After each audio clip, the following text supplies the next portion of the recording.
Last night was the Apple event, and Apple have just announced the iPhone 15 Pro. This marks a massive change for the cameras in the 15 Pro. So let's talk about it in this video. Hey, welcome to the video. I'm Mark from Editor's Keys. Now, this is my iPhone 14 Pro, and I'll be honest, this has been one of the best mobile cameras I've ever used, both in terms of photography and videography. And if you've watched this channel, you know we actually use the iPhone for a lot of the videos on this channel and a lot of my personal videos. So I'm super excited when I learn about the new features in the iPhone 15 Pro. But first, let's talk about that design. The design is going to change. Instead of having this flat kind of aluminium side, they've upgraded the chassis to titanium. So not only is this going to make it a lot stronger, this is actually used on the Mars rover, believe it or not, but it's actually going to make the phone both stronger and lighter than ever before. Apparently it's going to be the lightest ever Pro model. Next up, of course, they have improved the chip inside the iPhone 15 Pro. We're now on the A17 Pro chip, and this one looks like a bit of a game changer. Every year it gets better and better. This one is going to be particularly good for gaming because it's got onboard ray tracing, which is 4 times better than the iPhone 14. And that means for the first time, we're going to get A-class console games like Assassin's Creed Mirage coming to the iPhone the same time they come to the PlayStation 5 and Xbox Series X. So that's pretty incredible. Can you see yourself playing console games on your iPhone? Let me know.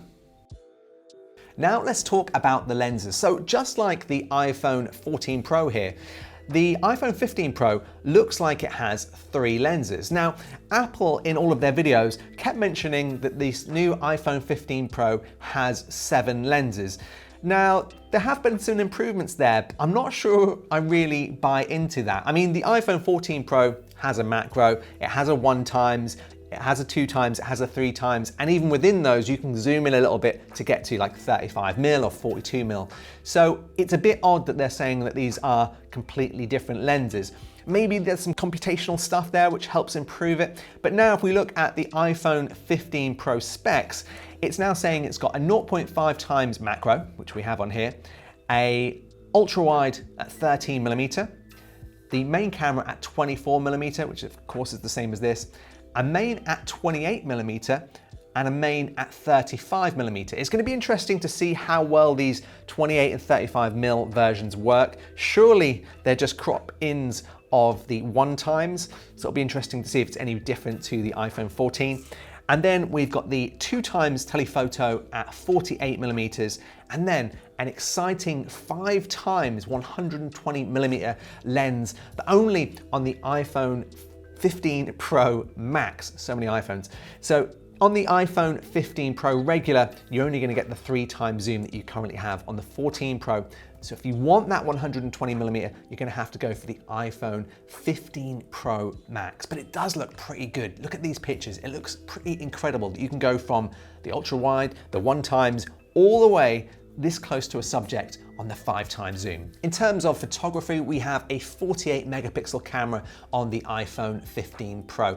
And what they've changed this year, there's of course updates to the photonic engine. It's going to be better in low light. But one thing I really like is they've changed how portrait mode works. So you've still got portrait mode for taking photos, but if you take a regular photo, which is what most of us do, if it detects a face, a person, a dog, it's going to capture the portrait mode information into that photo. So you can actually go back to your camera roll and you can edit that photo like a portrait. You can choose where you want the focus to be, if you want it to be on the subject or the background, and you can change the f-stop, so essentially you can change the background blur. That's pretty cool. Now the thing I'm most excited about is the video capabilities of the iPhone 15 Pro. So for the first time, we're gonna have ProRes 4K at 60 frames a second. Yes, you get ProRes on here, but it's only at 30 frames a second. And then secondly, they're adding log formats as well, which is kind of like S-Log, you know, the grayed out looks. It really means you can do some expert color grading. Now, Apple have announced as well that apparently this is going to be the first ever smartphone that's going to support the ACES, which is the Academy Color Encoding System used by major production studios. So it's going to be interesting to see how good the video quality looks coming from the iPhone 15 Pro. The other great advantage we've got with the iPhone 15 Pro is that they finally ditched the Lightning port on the bottom of the iPhone, and now we've switched to USB-C. This is great for a number of reasons if you're into photography or videography. Number one, the main benefit is that you can pull your videos off super quickly. You know, if you try to plug in your phone with Lightning and import your videos into Premiere or Final Cut, it was a little bit slow. Now we can use USB-C and much faster speeds to pull off those HDR 10-bit videos into our timelines much quicker. The second benefit is that if you do use your iPhone to film, you can plug in an external SSD and you can apparently record straight to an external hard drive. That's really good if you are using ProRes, because ProRes records some crazy high bitrate files. And I did try doing it here on my iPhone 14 Pro, but it just ate up my entire internal hard drive in a couple of seconds.